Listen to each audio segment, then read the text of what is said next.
నమస్తే, welcome to హెచ్ఎం24 news. Shankarpalli municipality 6వ వార్డు కౌన్సిలర్ అభ్యర్థి దుర్గం వాణి వెంకటేష్ మాట్లాడుతూ మీ యొక్క అమూల్యమైన ఓటుతో గెలిపించాలన్నారు. నమస్కారం సార్. మీ పేరు? నా పేరు వాణి వెంకటేష్. ఏ వార్డు నుంచి పోటీ చేస్తున్నారు? నుంచి ఎంత ఉంటాయి సార్? ఓట్లు ఎన్ని ఉంటాయి? 1197 వార్డ్స్. సో ఇక్కడ మీరు అంటే కాంగ్రెస్ పార్టీ నుంచి పోటీ చేస్తున్నారు. కాంగ్రెస్ పార్టీ నుంచి. ఎస్. సో ఓకే, ఇక్కడ మీకున్న ప్రధాన సమస్యలు ఏంటి సార్? గెలిస్తే ఇలాంటి అభివృద్ధి కార్యక్రమాలతో ముందుకెళ్తారు? ప్రధాన సమస్య ఒకటి రైల్వే బ్రిడ్జి, అండర్ డ్రైనేజీ, ఇక్కడ వాటర్ సమస్య, రోడ్డు సమస్య ఉన్నాయి. ఈ ruling government Congress party government ఉంది కాబట్టి రేవంత్ రెడ్డి గారి నాయకత్వంలో, మా ఎమ్మెల్యే గారి నాయకత్వంలో, భీమ్ భారత్ గారి నాయకత్వంలో మేము ఇంటింటికి ప్రచారం చేసుకుంటూ గెలుస్తాం కాబట్టి మేము ఆ సమస్యలను తీర్చడానికి మేము ముందుకు సాగుతామని కోరుతున్నాం. అంటే ఇప్పుడు ప్రధానమైన సమస్యలు అనేది ఒక రైల్వే ఉందా, ఇంకేమన్నా ఉన్నాయా? రోడ్డు సమస్య ప్రధానంగా, రోడ్డు ఇక్కడ రోడ్డు, ఇంకో రోడ్డు, ఇంటర్నల్ రోడ్డు, పెద్ద రోడ్ అది, పెద్ద వెహికల్ పోతుంటాయి. వాటర్ సమస్యలు ఏం లేవు? వాటర్ సమస్య ఉంది. ఏంటది? అసలు మిషన్ వారి అయితే వాటరే లేవు ఇప్పటి వరకు. అప్పుడు మాంజీరా వాటర్ ఉండే, సంగారెడ్డి నుంచి మాంజీరా వాటర్ వస్తుండే. అప్పుడు ఆ మాంజీరా వాటర్ మొత్తం మిషన్ వారి అనేది వేసేసారు. పైప్ లైన్ ఏడు అంటే ఆడ తోవేసారు. ఈ 10 సంవత్సరాల నుంచి ఏ పని లేదు. 2 సంవత్సరాల నుంచి పక్కనే ఒక బోర్ వేసారు. ఆ బోర్ ద్వారా మేము మా ఊరికి సమస్య అరతరకు అన్నట్టు సమస్య తీర్చుకుంటూ ముందుకు సాగుతున్నాం. సో ఇప్పుడు ప్రజల్లోకి మీరు వెళ్తున్నప్పుడు ప్రజల నుంచి వచ్చే స్పందన ఏంటండి? మాకు స్పందన బాగానే ఉంది సార్. అంటే బాగానే ఉందంటే మా అభివృద్ధి కార్యక్రమాలు, గవర్నమెంట్ అభివృద్ధి చేసే కార్యక్రమాలు బాగానే మాకు ఒకటొకటి రేవంత్ నాయకత్వంలో ఒకటొకటి వర్క్ చేసుకుంటూ ముందుకు వెళ్తున్నాం.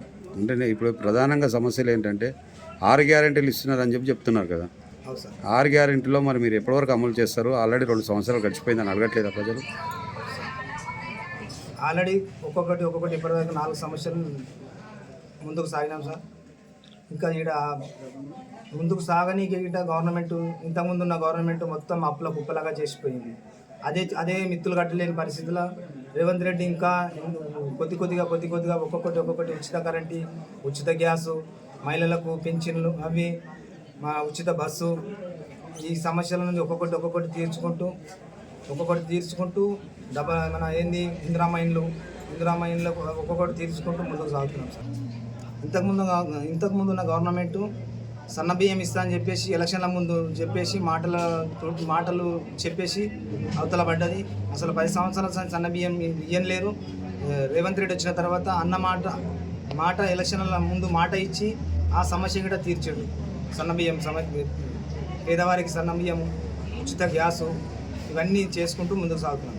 ఈ వార్డులో మీకే ఎందుకు ఓటేయాలని అడిగితే మీరు ఏం చెప్తారండి? మాకే ఓటేయాలంటే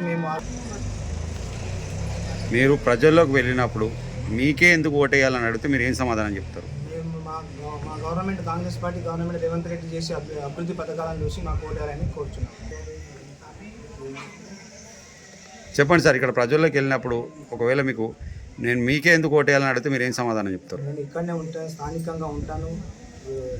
డోర్ టు డోర్ రోజు పొద్దున, ఈ ఎలక్షన్లో కానీ ఇంతకుముందు గిట్ట డోర్ టు డోరు అంత అనుసంధానం ఉన్నది నాకు. నేను వాళ్ళ దగ్గరికి పోతా రోజు పొద్దున సాయంత్రం వెళ్తూ ఉంటా. గత 30 సంవత్సరాలు మాకు అనుబంధం లాగా ఉండి పోయి వాళ్ళ సమస్యలు తెలుసుకొని తీరుస్తూ ఉంటాను.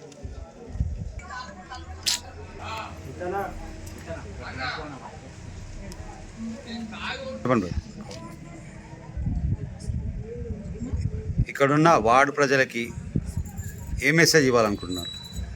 నేను ఇక్కడ ఉన్న వార్డు ప్రజలకు ఏ సమస్య వచ్చినా ముందుండి వాళ్ళ రేషన్ కార్డులు కానీ, ఇందిరమ్మ ఇండ్లు కానీ, హాస్పిటల్ ఆరోగ్యశ్రీ అది కానీ, అగ్రికల్చర్ విషయంలో అగ్రికల్చర్ ఆఫీసులలో కానీ వాళ్ళకు ముందుండి, ఇక్కడ ఉన్న పక్క స్కూళ్ళు సమస్య చిన్న సమస్య, స్కూల్ ఏదైనా సమస్య ఉన్నా ముందుండి నడిపిస్తానని ముందు మీకు హామీ ఇస్తున్నాను.